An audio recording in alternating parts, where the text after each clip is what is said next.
Hamburg was crucial to the development of the Beatles.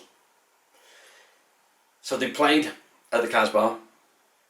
By the end of '59, they were just John, Paul and George. They weren't a proper band. The other skiffle groups that had started out, they were rock and roll bands. And after seeing a great presentation at Liverpool Stadium, John, Paul, George and Stuart Sutcliffe, who'd become the bass player, they asked Alan Williams to manage them. And so he did. He got them a drummer in Tommy Moore, another drummer in Norman Chapman. And when they were about to go to Hamburg, which again Alan had arranged, Norman Chapman got called up to do national service and had to drop out. So at the last minute they recruited Pete Best. And so Alan drove them out to Hamburg and they were playing up to 8 hours a night. It was mad. But there they became the greatest rock and roll band Liverpool had ever seen.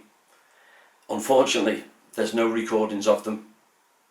Wouldn't that be fantastic? So they came back. Now, George Harrison got deported for being under 18. Paul and Pete were deported for allegedly trying to burn down a club.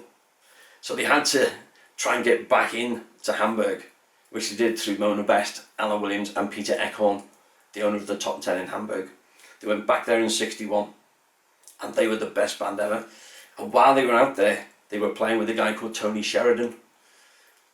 There they recorded a song called My Bonnie.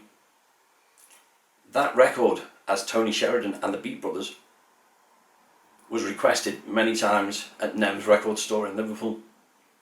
The owner of Nem's was Brian Epstein. Because of that record, he imported some, he sold them, and the records sold quickly. As a record retailer, Brian wanted to know, who's this local group who can sell records? And so he went to the Cavern, he saw them, he was mesmerised, he became their manager. And it was Brian who then, of course, got them their record contract with George Martin at Parlophone. By then, the Beatles had lost Stuart. Stuart had gone off to study his art and of course sadly died in April '62. And just before they started making their first record, they decided to replace Pete Best with Ringo Starr. Hamburg, they went back for a final time at the end of '62, apart from as part of their Blitz tour of 1966. But Hamburg is what made the Beatles, so that's why it's celebrated in the Beatles story like that. So take time to have a look around at that part of the exhibit and learn more about the Beatles in Hamburg.